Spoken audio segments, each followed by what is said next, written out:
KBS2 개그 콘서트를 시작으로 다양한 분야에서 왕성한 활동을 펼쳐온 개그우먼 박지선이 2일 어머니와 함께 자택에서 숨진 채 발견돼 개그계와 팬들이 큰 충격에 빠진 가운데 경찰은 부검을 실시하지 않기로 결정했다. 서울 마포경찰서는 3일 박씨 사망 사건과 관련 외부 침입 흔적이 없고 유서성 메모가 발견된 점으로 보아 범죄 혐의점은 없는 것으로 보인다고 상황을 설명한 뒤 부검을 하지 않기로 했다고 전했다. 앞서 경찰은 정확한 사인 등을 규명하기 위해 부검을 검토했지만 타살 가능성이 낮고 유족의 의사를 존중해 부검을 실시하지 않는 방향으로 결정한 것으로 전해졌다. 한편 경찰은 전날 오후 1시 44분쯤 전화를 받지 않는다는 박씨 부친의 신고를 받고 현장에 출동해 오후 2시 15분쯤 박씨와 모친의 사망을 확인했다. 현장에서는 박씨의 모친이 작성한 것으로 보이는 유서가 발견됐다. 모친 작성 추정. 유서에 대해 경찰은 내용을 공개할 수 없다고 밝혔다. 박씨는 평소 지병으로 치료를 받아왔고 박씨 어머니는 최근 서울로 올라와 박씨와 함께 생활했던 것으로 알려졌다. 경찰 관계자는 향후 통신 수사 등을 통해 사망 경위를 조사할 예정이라고 밝혔다. 박씨와 모친의 빈소는 서울 양천구 이대목동병원 장례식장 지하 1층에 마련됐다. 발인은 5일 오전 7시다. 한편 갑작스런 박씨의 사망 소식에 연예계와 팬들 모두 큰 충격과 슬픔에서 헤어나오지 못하고 있다. 축하받아야 할 생일 고인을 조문해야 하는 동료들의 안타까운 메시지가 계속 이어지고 있다. 서울 양천구 이대목동병원 장례식장 특이호실에 마련된 박지선의 빈소에는 새벽까지 동료 연예인들의 조문이 줄을 이었다. 고인의 평소 선한 영향력을 증명하듯 희극인뿐만 아니라 연예계 전반의 인사들이 빈소를 찾고 있다. 방송에서 친분을 자랑할 만큼 우정이 두터웠던 배우 박정민은 가장 먼저 달려와 장례식장 스크린에 비친 모녀의 사진을 보며 눈물을 훔쳤다. 배우 박보영과 개그맨 송은이, 김숙, 박성광, 김신영, 김민경, 유민상, 장도연, 김지민, 오지연, 임혁필, 안영미, 정명훈, 김원효, 김수영, 송중근, 정범균 등 KBS 공채 개그맨들도 슬픔을 감추지 못한 채 빈소를 찾았다. MBC FM4U 2시의 데이트 뮤지 안영미입니다를 진행하던 안영미는 스태프로부터 갑작스런 비보를 듣고 오열하며 더 이상 방송을 진행하지 못했고 윤정수와 남창희는 KBS 쿨 FM 윤정수, 남창희의 미스터라디오 방송 말미 좋은 시간이 그분들에게 많았기를 생각해본다며 고인이 가장 좋아했던 그룹 H.O.T의 노래 자유롭게 날 수 있도록을 선곡해 추모했다. 박지선 모친이 쓴 유서 내용이 공개되면서 많은 논란이 일고 있는 가운데 박지선 질병이 누리꾼들 사이에 화제가 되고 있다. 박지선이 앓았던 질병으로 알려진 햇빛 알레르기를 하이킥 3에서 웃음 소재로 활용했다는 사실이 알려지면서 큰 화제가 되고 있다. 박지선 햇빛 알레르기를 웃음 소재로 활용하다니 진정한 개그우먼이셨다는 누리꾼의 반응이 이어지고 있다. 하이킥에서 김병욱 PD는 박지선을 처음부터 출연진으로 점찍었었다고 한다. 그런데 박지선은 처음에 선배들이 장난치는 줄 알았다가 진짜 김병욱 PD가 있는 걸 보고 기절하는 줄 알았다고 한다. 박지선 본인은 햇빛에 피부가 올라와서 야외 촬영을 못한다고 거절하자 되려 김병욱 PD는 지선씨 캐릭터를 수정해서 맞추면 된다면서 공주병 컨셉을 넣어 항상 양산을 쓰고 다니는 컨셉과 어차피 선생님이면 야자 끝나고 학교 밖을 나갈 수 있다면서 낮 시간은 대부분 교무실이나 교실에서 야외 촬영은 야자 끝나고 집에 간다는 컨셉으로 대부분 야간에 주로 촬영할 수 있도록 해줬었다고 한다. 이에 박지선은 김병욱 PD의 자상함에 굉장히 감동했다고 한다. 덕분에 줄리엔 강과의 키스신까지 찍게 되어 집에서는 내가 언제 외국 남자랑 뽀뽀해보겠냐면서 축배를 들었다고도 한다.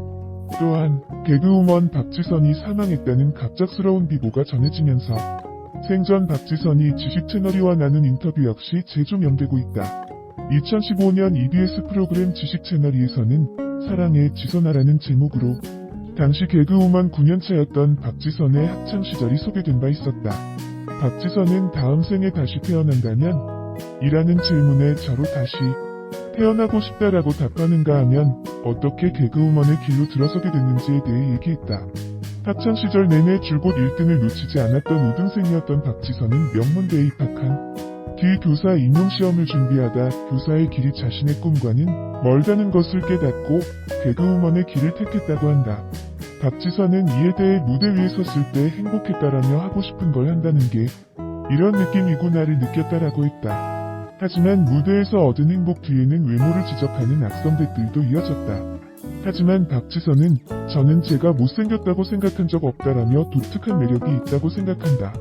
이렇게 생긴 얼굴은 세상에 단 하나밖에 없지 않나라고 높은 자존감을 보이기도 했다. 그러면서 박지선은 나는 앞으로 어떤 시술도 성형도 하지 않을 것이라고 말하기도 했다. 마지막으로 박지선은 앞으로의 꿈에 대해 저는 남을 웃길 수 있다는 게 제일 행복하다라며 앞으로도 어떤 선택을 하든 제 자신이 행복할 수 있는 길을 찾을 것이라고 포부를 밝혔다. 생전 고인의 꿈과 긍정적인 면모가 드러나는 방송 내용이 갑작스러운 비보 속에서 더욱 안타깝게 다가오고 있다. 앞서 지난 2일 경찰에 따르면 박지선은 이날 서울 마포구 소재 자택에서 모친과 함께 숨진 채 발견됐다. 현재 경찰은 모녀가 극단적인 선택을 한 것으로 추정하고 정확한 경위를 파악 중이다. 이런 가운데 마포경찰서 관계자는 박지선의 모친이 작성한 것으로 보이는 유서성 메모가 발견됐다며 내용은 공개 불가라고 밝혔다. 당초 경찰은 정확한 사인 규명을 위해 부검을 검토했지만 타살 가능성이 낮고 유족의 의사를 존중하고자 부검을 실시하지 않는 것으로 결론냈다. 이와 관련해 외부 침입 흔적이 없고 유서성 메모가 발견된 점으로 고아 범죄 혐의점은 없는 것으로 보인다며 부검을 하지 않기로 했다고 밝혔다.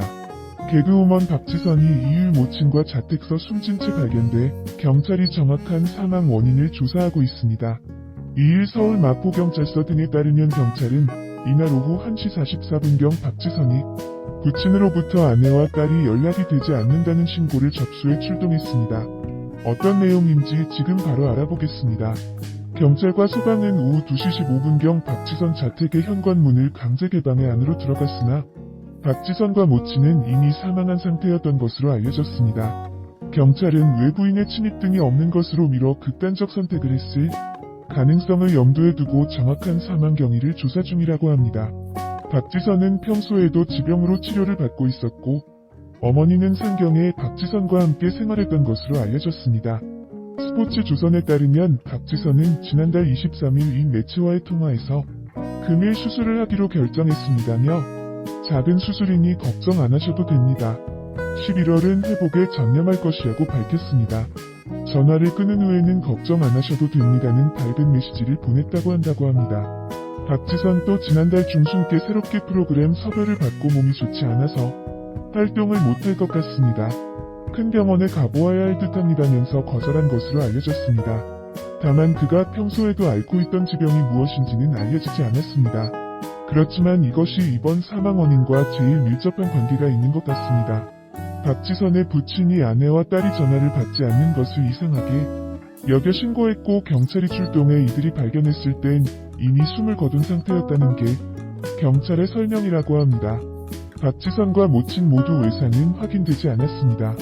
박지선의 유서가 발견되지 않았다고 알려진 만큼 박지선 모친의 메모에 더욱 이목이 쏠리는 상황이라고 합니다. 1984년생인 박지선은 2007년 KBS 22기 공채 개그맨으로 데뷔해 개그 콘서트 유희열의 스케치북 하이킷 짧은 다리의 역습 송은이, 김숙의 영화 고장 고양이를 부탁해 등에 출연했습니다. 평소에도 지루성 피부염, 햇빛 알레르기 등 피부 질환을 앓아왔던 것으로 알려진 박지선은 최근에 수술을 받고 치료와 회복에 집중해 왔습니다. 모친 역시 박지선의 치료를 돕기 위해 함께 거주했던 것으로 알려졌습니다. 박지선은 수술 전까지 활발한 활동을 이어왔습니다. 지난달 7일 JTBC 사생활 제작 발표회 진행을 맡았고 같은 달 13, 14일에도 각각 그룹 베리베리 쇼케이스와 엠넷, NCT 월드 2.0 제작 발표회를 진행했습니다. KBS 2 개그 콘서트를 시작